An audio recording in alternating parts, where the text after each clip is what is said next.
Hi students, it's Coach Nech here, and today I'm going to be going over your pre-calculus 8.1, 8.2 quiz thing. So what you're going to need to know is how SOHCAHTOA works and how it works with these like forces and vectors, like when we kick a soccer ball or when we push a cart or pull something. So all of it is really a triangle, and everything can be broken down into a component with an y and an x component. And that's how components work, x and y. We're going to talk about that. X's are independent, and everything positive gets added and negative gets subtracted, like it's like the number line, and same thing with that. And you're going to need this equation, law of sines. So I had to look this up, so you're going to probably have to memorize it. Sine A over A equals sine B over B, which also equals sine C over C. And as long as the angle corresponds to the side, you're good. And don't mess up your, keep it all straight. All right, let's just jump right in. So number one, I remember the guy was kicking a soccer ball at 34 degrees, and that's for part A. You'll get 2 points if you draw that. For part B, you actually had to find it. So I'm going to show you the work for number one, but then I go really fast for the rest of it. So pay attention, and then you'll understand the shortcuts. So y is over here, and if you understand SOHCAHTOA, that angle that was given to you, 34, is a sine relationship with y and that hypotenuse of 50. So y equal, oh here it is, sine 34 equals y over 50. And that's really a fraction, so you can cross multiply to solve and then rearrange and then just plug that into your calculator. Sine 34 times 50 and you'll get that value. You'll do the same thing for the x component. So you'll realize that the x component is a cosine relationship to that 34 given angle, and so you'll go straight into it. You'll write cosine 34 equals x over 50, and then solve for x. X is 50 times cosine 34, calculator 42. That's your horizontal component. The other one is your vertical. All right, so if you're good to go, let's rock and roll. So number two, we have two vectors, and I drew them out for you if you don't know how they work. So a vector is just telling you like a line, like the hypotenuse of a triangle where it's going, and you can do stuff with it. You can multiply it by a negative number or scale it up by like a 3 or a 4, which is what's happening in A. So I'm showing you what's happening visually, but for the sake of getting the homework done and going to bed, this is what the work looks like. Go away, little thing. So I'm going to get my pointer away. Give me a moment.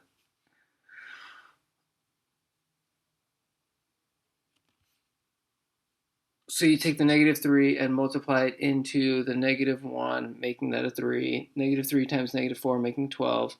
Negative 4 times 3, making negative 12. Negative 4 times 2, making negative 8. Now remember, I told you the components, you just texted me, by the way, in the video, so that's awesome. The components, they add up independently. So you have your x's, we add them up. So you have 3, negative 12, and then you have 12 with negative 8 making 4. I have a few of you. 3. So we have a triangle, and then we want to give it in vector form. And the way you do that is you do, here it is, I gave you the formula. x2 minus x1, comma, that's just the x side. Y2 minus y1 for the y side. There are the numbers, 7 minus 3 making 4. 3 minus minus 2 making 5. And then in vector format, you represent it as 4i plus 5j. J is y, I is x. That's like a form. All right, and then to find the magnitude, it's the hypotenuse, which is really the Pythagorean theorem. So the i's and j's are your Pythagorean a and b, and then you just apply it, square it, add it up, square root it, and then you get it. That was number 3. Boom. And then here's 2b. Skip that. Multiply by 4, and you can catch up on that. All right, so this is probably the hardest part on the homework. So you have a box, and it's being, force 1 is pulling it northeast. Be very careful here. East of up, and at that angle, which is like 53. And then you have to draw the other one. So the other one is being pulled west down, magnitude 53, so magnitude is a hypotenuse. That tight little angle in there is 25. And then break it down piece by piece. So your x component on the left triangle, let's follow this. You're going to take your hypotenuse, multiply it by the sine of the angle that was given to you on my red dot. Good. Then I did this one next. So I got the other x component, 35 times cosine 53. And then I found the y. And then I found, where's the other y? Where is the other y? I did find the other y. I had to. Did I? Oh, yeah, I just did in one move. So I did both of them in one move. Good. And then I'm going to pause to let you catch up because I need a drink of water.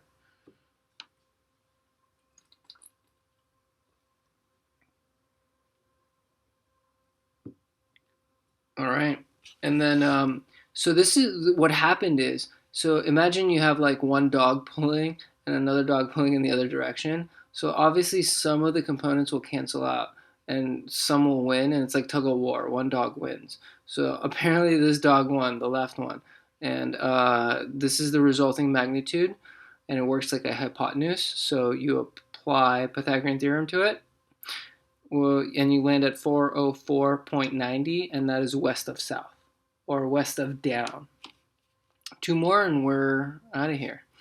So you were given this triangle, and we knew that the vector component is 17 up top, and they wanted the horizontal and vertical. This is like a freebie to make sure you know what you're doing. So if you understand how triangles work and you're comfortable so far, you go 17, the hypotenuse, times sine of 82 right away. That's like a solved ratio. And if you're stuck, go back to 1. Remember when I said get 1, otherwise it goes fast. And then for horizontal, you do 17 times cosine 82. Those are those. You were given this vector, and they want to know a parallel vector, so that would have been like, just multiply it by 2. Right, wait. Whoa. Let me get back to you on 6. So I'm going to pause on 6.